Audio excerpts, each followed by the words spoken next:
Assalamualaikum warahmatullahi wabarakatuh. We are from group 3. Will presentation about Kurikulum Merdeka. And the member of group, the first me, Wayuriani, Widya Dari, Helmalia Putri, dan Nur Afti Oktavia, dan Salsa Diva Nabila.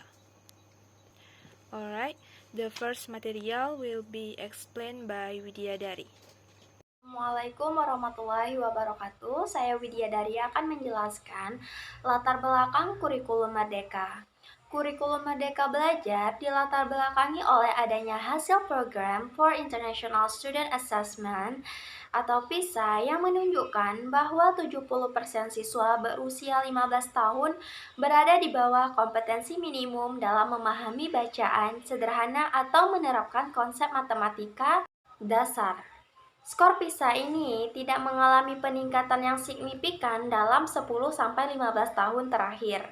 Selain itu, terdapat kesenjangan antar wilayah dan antar kelompok sosial ekonomi dalam hal kualitas belajar yang diperparah dengan adanya COVID-19. Untuk mengatasi hal tersebut, Kemendikbudristek melakukan penyederhanaan kurikulum dalam kondisi khusus yang kemudian disebut sebagai kurikulum darurat. Kurikulum ini diterapkan untuk memitigasi ketertinggalan pembelajaran atau learning loss pada masa pandemi. Hasilnya, dari 31,5% sekolah yang menggunakan kurikulum darurat menunjukkan bahwa penggunaan kurikulum tersebut dapat mengurangi dampak pandemi sebesar 73% untuk literasi dan 86% untuk numerasi. Efektivitas kurikulum darurat ini semakin menunjukkan bahwa perubahan kurikulum penting untuk dilakukan secara komprehensif. Maka dari itu, disusunlah kurikulum Merdeka sebagai kurikulum baru yang lebih komprehensif dibandingkan kurikulum sebelumnya. Nah, kemudian apa itu pengertian kurikulum Merdeka? Seperti yang dijelaskan pada situs resmi Kemendikbudristek, kurikulum Merdeka itu sering disebut juga dengan kurikulum Merdeka Belajar, adalah kurikulum dengan pembelajaran interkurikuler yang beragam, di mana konten yang disajikan kepada siswa akan lebih optimal dengan tujuan agar peserta didik dapat memiliki cukup waktu untuk mendalami konsep serta menguatkan kompetensi. Dalam kurikulum Merdeka, guru memiliki keluasan untuk memilih berbagai perangkat ajar, sehingga pembelajaran dapat disesuaikan dengan kebutuhan belajar dan minat peserta didik. Jadi, kurikulum Merdeka menggunakan basis proyek untuk menguatkan pencapaian profil pelajar Pancasila. Proyek ini dikembangkan berdasarkan tema tertentu yang ditetapkan oleh pemerintah. Proyek tidak diarahkan untuk mencapai target capaian pembelajaran tertentu, sehingga tidak terikat pada konten mata pelajaran. Kemudian, tujuan dari kurikulum Merdeka. Mengapa kurikulum Merdeka ini diterapkan untuk mengganti kurikulum yang sebelumnya? Jadi, terdapat beberapa tujuan yang ingin dicapai pemerintah melalui penerapan kurikulum ini. Di antaranya, yang pertama, membuat sekolah dan pemerintah daerah memiliki otoritas untuk mengelola sendiri pendidikan yang sesuai dengan kondisi di daerahnya masing-masing. Kemudian yang kedua yaitu membentuk sumber daya manusia atau SDM yang berkualitas unggul dan berdaya saing tinggi. Kemudian yang ketiga, menyiapkan bangsa untuk menghadapi tantangan global di era revolusi 4.0. Kemudian yang keempat, menguatkan pendidikan karakter melalui profil Pancasila. Kemudian yang kelima, menjadi kurikulum baru yang sejalan dengan tuntutan pendidikan abad ke-21. Kemudian yang terakhir, meningkatkan mutu pendidikan di Indonesia secara keseluruhan. Baiklah, itu saja yang dapat saya sampaikan. Saya ucapkan terima kasih. Alright, I will continue the material about learning principle of the independent learning curriculum. The first is intercurricular learning. This learning is carried out in the differentiation manner, so that student can explore concepts according to the time needed, and teacher can choose teaching tools according to the characteristic of their student. The second is curricular learning. This learning takes the form of a project to strengthen the Pancasila student profile, which focuses on developing student character and general competence. And the third is extracurricular learning. This learning is carried out in the accordance with the student interests and the research of the teaching unit. Okay, I think that's all for me. Will explain by my friend again. Assalamualaikum warahmatullahi wabarakatuh. Perkenalkan, saya Nur Tafia dan di sini saya akan menjelaskan mengenai prinsip pembelajaran kurikulum Merdeka Belajar. Jadi, prinsip pembelajaran kurikulum Merdeka Belajar atau KMB adalah panduan atau landasan dasar yang menjadi acuan dalam penyusunan dan pelaksanaan kurikulum di Indonesia. Kurikulum Merdeka Belajar diperkenalkan sebagai inisiatif untuk meningkatkan kualitas pendidikan di Indonesia dengan memberikan lebih banyak kebebasan kepada sekolah, guru, dan siswa dalam proses pembelajaran. Terdapat 3 prinsip pembelajaran kurikulum Merdeka Belajar, yakni sebagai berikut. Yang pertama itu pembelajaran intrakurikuler.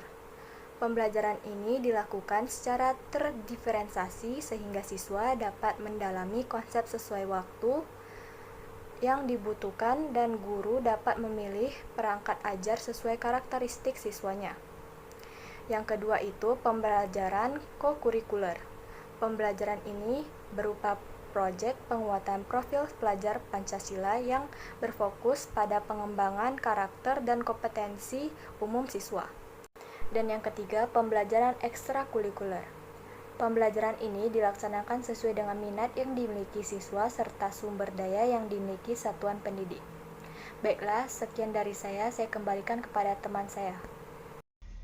Assalamualaikum warahmatullahi wabarakatuh. Perkenalkan, nama saya Salsa Diva Nabila. Kali ini saya akan menjelaskan mengenai implementasi kurikulum Merdeka Belajar. Nah, implementasi ini terbagi menjadi 3. Yang pertama ada asesmen dionistik, perencanaan, dan juga pembelajaran. Nah, asesmen dionistik sendiri adalah proses di mana guru melakukan asesmen atau penilaian awal untuk mengenali potensi, karakteristik, kebutuhan tahap perkembangan, dan tahap pencapaian pembelajaran murid. Asesmen atau penilaian ini umumnya dilaksanakan pada awal tahun pembelajaran sehingga hasilnya dapat digunakan untuk melakukan perencanaan lebih lanjut terkait metode pembelajaran yang sebaiknya digunakan.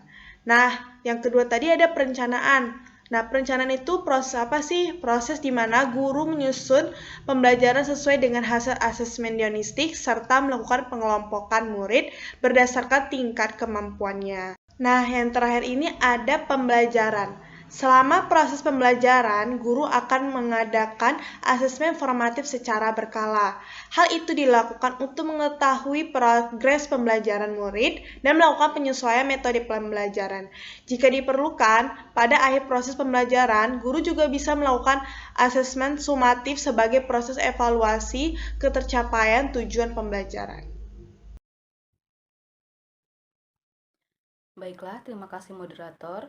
Kemudian saya akan menjelaskan istilah-istilah dalam kurikulum Merdeka. Pertama, capaian pembelajaran. Capaian pembelajaran ini juga menjadi pengganti KI dan KD dalam kurikulum 2013. Pengintegrasian antara segi pengetahuan, keterampilan, dan sikap sebagai satu kesatuan proses yang berkelanjutan dan berkesinambungan, sehingga dapat membangun kompetensi yang utuh. Kemudian, dalam penulisan format capaian pembelajaran tidak ada lagi pemisahan antara segi pengetahuan, keterampilan, dan sikap dalam KI dan KD, tetapi penggabungan dan pengintegrasian dalam satu paragraf utuh. Capaian pembelajaran setiap fase yaitu deskripsi yang mencangkup pengetahuan, keterampilan, serta kompetensi umum. Selanjutnya diturunkan menjadi capaian pembelajaran menurut elemen yang dipetakan berdasarkan perkembangan siswa. Pembagian fase dalam capaian pembelajaran dapat digambarkan sebagai berikut. Fase A pada umumnya SD kelas 1 sampai 2, fase B pada umumnya kelas 3 sampai 4, fase C pada umumnya SD kelas 5 sampai 6, fase D pada umumnya SMP kelas 7 sampai 9, selanjutnya fase E pada umumnya SMA kelas 10. Untuk SLB, capaian pembelajaran didasarkan pada usia mental yang ditetapkan berdasarkan hasil asesmen. Pembagian fase dapat digambarkan sebagai berikut.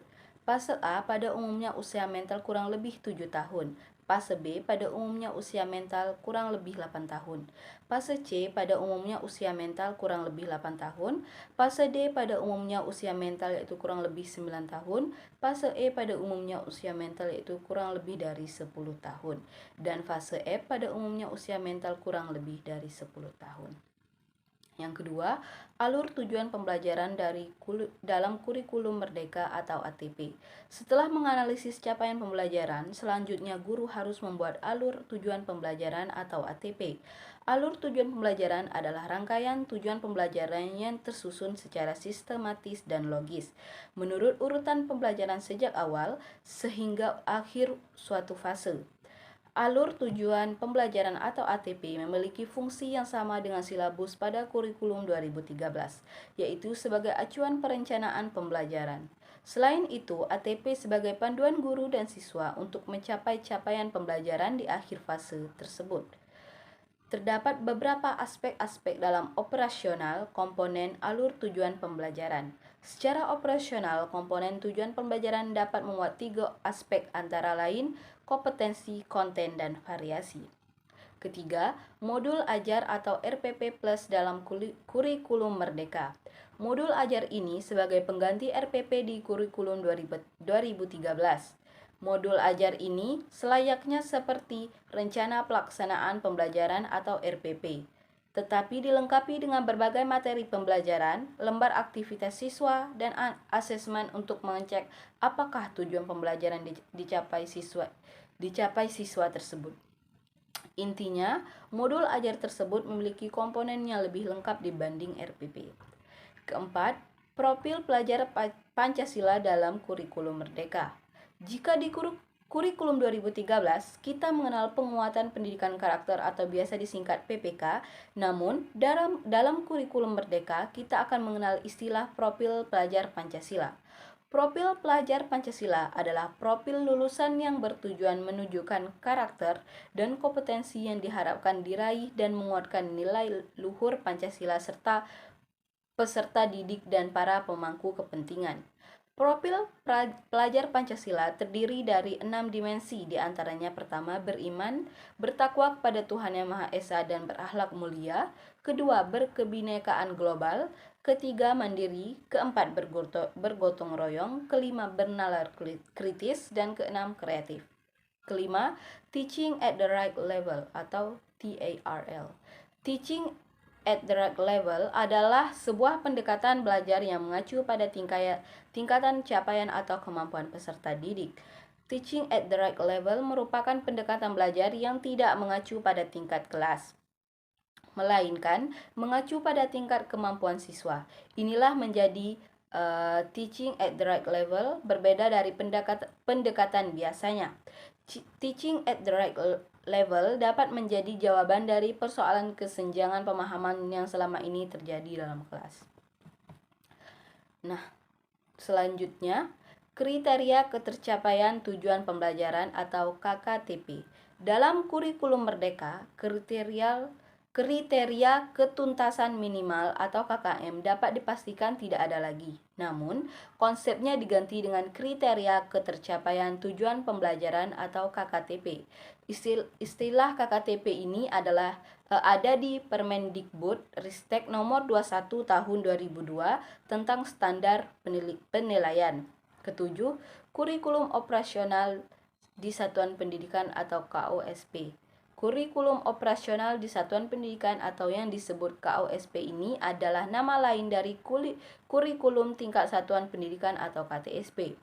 KOSP dalam kurikulum merdeka ini memuat antara lain ada 5 komponen KOSP pada kurikulum merdeka, yakni pertama, karakteristik satuan pendidikan, kedua, visi, misi, dan tujuan satuan pendidikan, ketiga, pengorganisasian pembelajaran, keempat, perencanaan pembelajaran, dan yang kelima, pendampingan, evaluasi, dan pengembangan profesional. Dalam proses penyusunannya, KOSP perlu menjadi dokumen yang hidup, menjadi referensi dalam keseharian, direfleksikan dan terus dikembangkan. Penyusunan dokumen kurikulum operasional sekolah merupakan salah satu tugas yang harus dibuat dan disiapkan sekolah. Karena itu, semua guru dan warga sekolah harus ikut serta menyusunnya bersama agar dapat terwujud KOSP yang benar-benar bisa dijalankan sesuai harapan sekolah. Mungkin itu saja penjelasan dari saya. Terima kasih. Okay, I think that's all for our group. Thank you for watching and sorry if we have some mistake. Wassalamualaikum warahmatullahi wabarakatuh.